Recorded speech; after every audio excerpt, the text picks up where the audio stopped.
Fashion ഡിസൈനിന് തുന്നിയ ചിത്രമാണ്.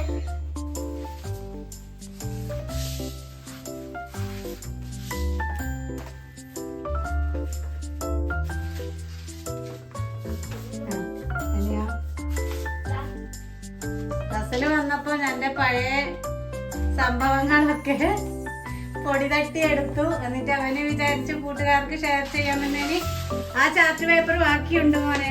അതിനെ കൊണ്ട് മോൻ എന്താ ഉണ്ടാക്കുന്നത്? ഫ്ലവറാ. അപ്പൊ അതും കൂടെ കൂട്ടുകാർക്ക് ഷെയർ ചെയ്യാം അല്ലേ? എന്നാ വേഗം ഉണ്ടാക്കാൻ തുടങ്ങിക്കോ. അങ്ങനെ ഞാൻ കൂട്ടിക്കെട്ടി വെച്ച ഐറ്റംസ് ഒക്കെ റസൽ ഇന്ന് പുറത്തെടുത്തു. റസൽ മോൻ വന്നതിന്റെ ശേഷം ഞാനും ഫാഷൻ ഡിസൈനിങ് പഠിച്ചു കഴിഞ്ഞിട്ട് ഇപ്പം 10-15 വർഷമായി ഇതൊക്കെ പൂട്ടിക്കെട്ടി വെച്ചിട്ട്. 10 വർഷം 15 വർഷമെന്ന് കറക്റ്റ് അറിയില്ല. അപ്പൊ അവന് മിഞ്ഞാന്ന് വന്നപ്പോഴേ നോക്കുന്നുണ്ട്. ഇത്താത്ത ചെയ്ത മറ്റേ ഇത് എന്താ റെക്കോർഡ് ചെയ്തതൊക്കെ എന്നെ ഇത്താത്ത എന്നാ വിളിക്കാറ്. എന്റെ ബ്രദറിന്റെ മോനാണ്. റെക്കോർഡ് ചെയ്ത ഐറ്റംസ് ഒക്കെ എടുത്തു നോക്കി. അപ്പം അവൻ പറഞ്ഞു ഇനി ഇത് പൂട്ടിക്കെട്ടി വെക്കണ്ട, ഇത് ഇത്താത്തന്റെ ചുമരിന് ഞാൻ ഒട്ടിച്ചു തരാന്ന് പറഞ്ഞിട്ട് എന്റെ ബെഡ്റൂമിന്റെ ചുമരിനൊക്കെ ഒട്ടിച്ച് വെച്ചിട്ടുണ്ട് ആശാന്.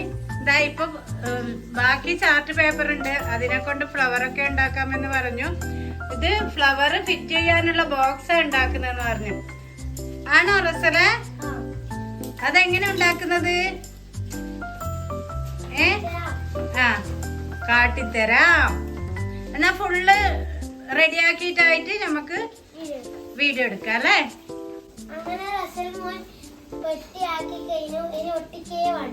മോനിക്ക് എന്താ ഇന്ന് സ്പെഷ്യൽ ആയിട്ട് വേണ്ടേ ഫുഡ്? ചെമ്മീൻ ബിരിയാണി. അപ്പൊ അതെ നമ്മുടെ റസലിന് സ്പെഷ്യലായിട്ട് ചെമ്മീൻ ബിരിയാണി ഞാനിവിടെ റെഡിയാക്കിക്കൊണ്ടിരിക്കുവാണ്. ഇന്ന് വൈകുന്നേരം റസൽ പോകുന്നുണ്ട്. റസൽ മോൻ വന്നിട്ട് ഇന്നേക്ക് 3 ദിവസമായപ്പം ചെമ്മീൻ ബിരിയാണിയും സെമി പായസവും ഉണ്ടാക്കി. അപ്പോഴേക്കും ലിസ്റ്റേച്ചിയും മക്കളും വന്നു.